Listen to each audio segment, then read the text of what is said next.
my dear brother William Ruto, ladies and gentlemen, members of the Kenyan government, honorable members of the National Assembly and Senate, honorable members of Judiciary, ladies and gentlemen, members of the Diplomatic Corps, the Honorable County Governor of Kitui, ladies and gentlemen, habari za asubuhi. Before I begin, I would like first to take this opportunity to renew the heartfelt condolences of the people of Senegal to the brotherly people of Kenya on the passing of Mr. Raila Odinga, a former Prime Minister and a great leader in the political history of Kenya.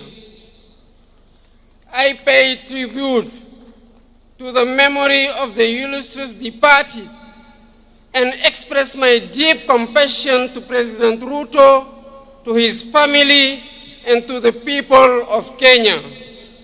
May his soul rest in peace. I would like to thank President Ruto for the warm welcome and all the attention we accorded to me and my delegation since our arrival in this brotherly country, home to the wonders of Masai Mara and Kilimanjaro. I am here in the invitation of my brother, President William Ruto, as a guest of honor on this day celebrating Kenyan heroes. I express my gratitude to him for this gesture that shows the excellent quality of relation between our two countries. I'm also here because I'm deeply committed to the duty of remembrance. Our heroes deserve all honors. They deserve our respect. They deserve our admiration. The celebration of Kenyan heroes who risked their lives fighting for the independence of their country is a great tribute that commands respect and pride. The members of Mau Mau National Liberation Movement suffered fierce repression at the hands of those whose sole aim was to perpetuate the colonial order. Jomo Kenyatta, Achieng Oneko, Bildad Kagia, Fred Kubai, Kangu Kurungba, Paul Kay, and their companions suffered the worst horrors of the colonial power, leading to the death of thousands of Kenyans, countless arrests, torture, and massive imprisonment. Their fate is a reminder that colonial history is not just about enslavement, but also and above all about struggle, dignity, and justice too long delayed. I would like to seize this opportunity to pay tribute to these worthy sons and daughters of Kenya and African whose memory must be etched out into our collective consciousness. I admire their courage and determination in the anti-colonial resistance. With their blood and sweat, they wrote a great page in the glorious history of liberation. Ladies and gentlemen, colonial repression was not an isolated case in Kenya. We suffered the same in Senegal, where anti-colonial national resistance movements blossomed against the European imperialist power offensive in Africa. Our fellow countrymen suffered unspeakable repression. For instance, on December 1944 at Charoy Black Barracks, innocent and unarmed Senegalese riflemen, along with their brothers in arms from other African countries, were massacred by the colonial power. Their only crime was to demand the payment of their allowance, bonuses, and other entitlements. This was one of many premeditated criminal acts, and the facts are undeniable.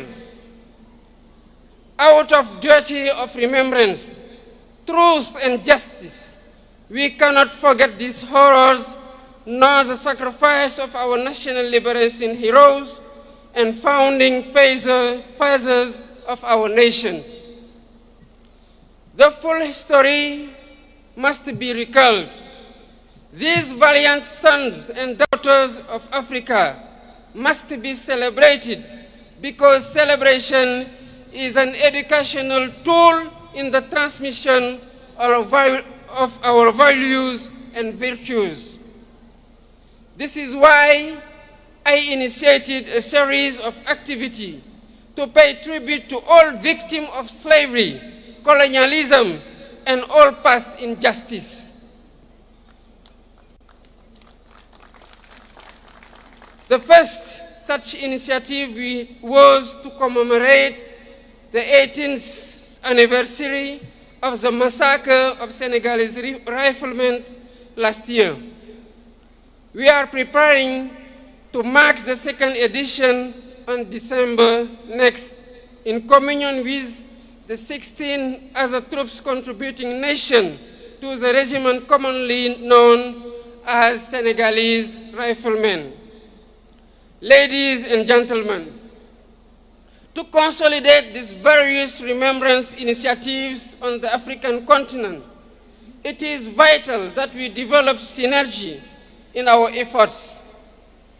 I am on the view that to reclaim our history and restore the memory and dignity of these valiant Africans, we need to take several steps, including, first, build monuments and museums in honor of our heroes to serve as open spaces of reverence and remembrance.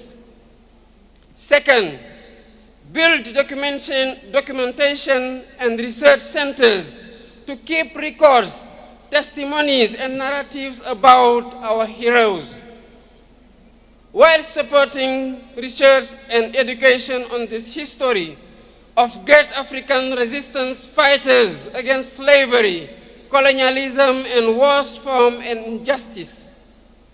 Third, our streets, public squares, and buildings shall bear the names of our heroes so that their sacrifice and feats of arms be etched into our daily life and collective history. Fourth, teach our history in our education curricula. Thus, future generation will grow up with a thorough understanding of these episodes of our past. Fifth, initiate throughout Africa days dedicated to our heroes, like the one we are celebrating today. This is what will sustain the memory of our heroes, just as sustainable energy solution, the theme of this year's celebration, will help transform our lives. With the mastery of energy and sufficiency production capacity, Africa shall build the foundation of her development, the engine for her economic transformation, and foster technological and social innovation. Long live the memory of Kenyan heroes. Long live the memory of African heroes. I thank you for your kind attention. Wapi makofi ya Rais wa Senegal jameni. Asanteni sana. Sasa